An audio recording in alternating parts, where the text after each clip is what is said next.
ആറന്മുള അടൂർ മണ്ഡലങ്ങളിൽ പത്തനംതിട്ട ജില്ലയിൽ നിന്ന് ഉള്ളവരെ സ്ഥാനാർത്ഥിയാക്കുന്നതിനെ ചൊല്ലി കോൺഗ്രസിൽ ഭിന്നത. ആറന്മുളയിൽ അബിൻ വർക്കിയെയും അടൂരിൽ രമ്യ ഹരിദാസിനെയും പരിഗണിക്കുന്നതിനെതിരെ ഒരു വിഭാഗം രംഗത്തെത്തി. ഷിജോ കുര്യൻ ചേരുന്ന വിവരങ്ങൾ. ഷിജോ, ആറന്മുളയിൽ അബിന്റെ പേരടക്കം നേതൃത്വം വളരെ സീരിയസ് ആയി ആലോചിക്കുന്ന പേരാണ്. ആ ആലോചനയെ അട്ടിമറിക്കത്തക്ക രീതിയിലുള്ള വിയോജിപ്പുകൾ അവിടെ ഉണ്ടോ ഷിജോ?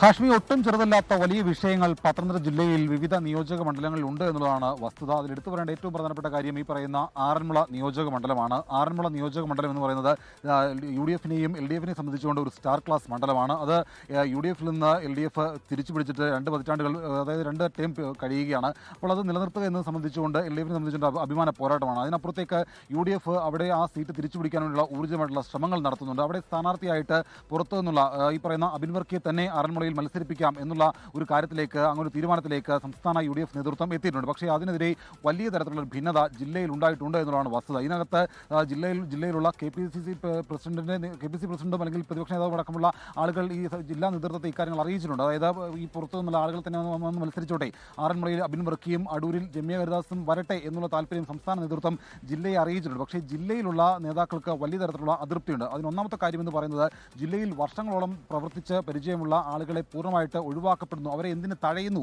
എന്നുള്ളതാണ് ഇവർ പ്രധാനമായിട്ടും ചോദിക്കുന്നത്. അങ്ങനെ വരുമ്പോൾ സ്വാഭാവികമായിട്ടും ഒരു കാലുവാരലടക്കമുള്ള ആരോപണ പ്രത്യാരോപണങ്ങളിലേക്ക് പോകാനുമുള്ളൊരു സാധ്യതയുണ്ട്. അങ്ങനെ വലിയ തരത്തിലുള്ള ഭിന്നത ഈ പറയുന്ന സ്ഥാനാർത്ഥിത്വത്തെ ചൊല്ലി ജില്ലയിൽ ഉണ്ടാകുന്നു എന്നുള്ളതാണ് എടുത്തു പറയേണ്ട ഏറ്റവും പ്രധാനപ്പെട്ട കാര്യം. ഒന്ന്, അബിൻ വർക്കി മാത്രമല്ല, അബിൻ വർക്കിയെ ആറന്മുളയിൽ വളരെ സജീവമായിട്ട് പരിഗണിക്കപ്പെടുന്നു. അപ്പോൾ ആറന്മുളയിൽ അബിൻ വർക്കിയെ പരിഗണിക്കുന്നതിനെതിരെ പോസ്റ്ററുകളടക്കം പ്രത്യക്ഷപ്പെട്ടിരുന്നു.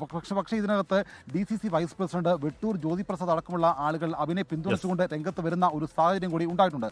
ആറന്മുളയിൽ അബിൻ വർക്കി മത്സരിച്ചാൽ മാത്രമേ ജയിക്കുകയുള്ളൂ, മറ്റാരെങ്കിലും മത്സരിച്ചു കഴിഞ്ഞാൽ ഒരു കാലുവാരലടക്കമുള്ള കാര്യങ്ങൾ ഉണ്ടാകും എന്നുള്ള ഒരു കാര്യങ്ങൾ കൂടി ഇതിനകത്ത് ചില നേതാക്കൾ പറയുന്നുണ്ട്. DCC വൈസ് പ്രസിഡന്റ് പൂർണ്ണമായിട്ട് അബിൻ വർക്കിയെ പിന്തുണയ്ക്കുമ്പോൾ മറ്റു ചില ആളുകൾ അതിനെ പൂർണ്ണമായിട്ട് എതിർക്കുകയാണ് ചെയ്യുന്നത്. അങ്ങനെ ഒരു ഭിന്നാഭിപ്രായം ആറന്മുളയിൽ ഉണ്ടാകുന്നു. അതിന് സമാനമായിട്ടുള്ള സാഹചര്യം അടൂരിലും ഉണ്ടാകുന്നു എന്നുള്ളതാണ് എടുത്തു പറയേണ്ട ഏറ്റവും പ്രധാനപ്പെട്ട കാര്യം. അടൂരിൽ രമ്യ ഹരിദാസിനെ മത്സരിപ്പിക്കാനുള്ള ആലോചനയാണ് പ്രധാനമായി നടക്കുന്നത്. അവിടെ ബാബു ദിവാകരൻ, അതുപോലെ തന്നെ മറ്റു ചില പേരുകൾ കൂടി, പന്തളം സുധാകരൻ അടക്കമുള്ള ആളുകളുടെ പേരുകൾ കൂടി പറഞ്ഞു കേൾക്കുന്നുണ്ട്. അവിടെ രമ്യ ഹരിദാസ് വരട്ടെ എന്നുള്ളത് കൂടി പറയുന്നുണ്ട്. എന്തായാലും പത്തനംതിട്ട ജില്ലയെ സംബന്ധിച്ചുകൊണ്ട് 5 സീറ്റുകളാണുള്ളത്. ഈ 5 സീറ്റിൽ 4 സീറ്റ് മാത്രമാണ് കോൺഗ്രസിന് ഉള്ളത്. അതിൽ തിരുവല്ല സീറ്റ് കേരള കോൺഗ്രസിന്റേതാണ്. പക്ഷേ ഈ 4 സീറ്റുകളുള്ള കോൺഗ്രസിന് അവസാന മണിക്കൂറുകളിലെ എരിപുര സഞ്ചാരമാണ് ഇതെന്ന് ഉറപ്പായും പറയാം. സീറ്റ് മോഹികൾ സീറ്റ് കിട്ടുമെന്ന് ആഗ്രഹിച്ചിരുന്ന് അത് കിട്ടാതെ വരുന്നതിലുണ്ടാവുന്ന ആശങ്കകൾ, ആധികൾ, വ്യാധികൾ ഉറപ്പായും ഈ ദിവസങ്ങൾ, ഇനി വരുന്ന മണിക്കൂർ, വരും ദിവസങ്ങളിൽ നമ്മൾ കുറച്ചുകൂടി എല്ലാ പാർട്ടികളും കേൾക്കാൻ പോകുന്ന ഒരു പരിദേവനം കൂടിയാകും അത് ഇപ്പോൾ കേൾക്കുന്ന വാർത്തകൾ.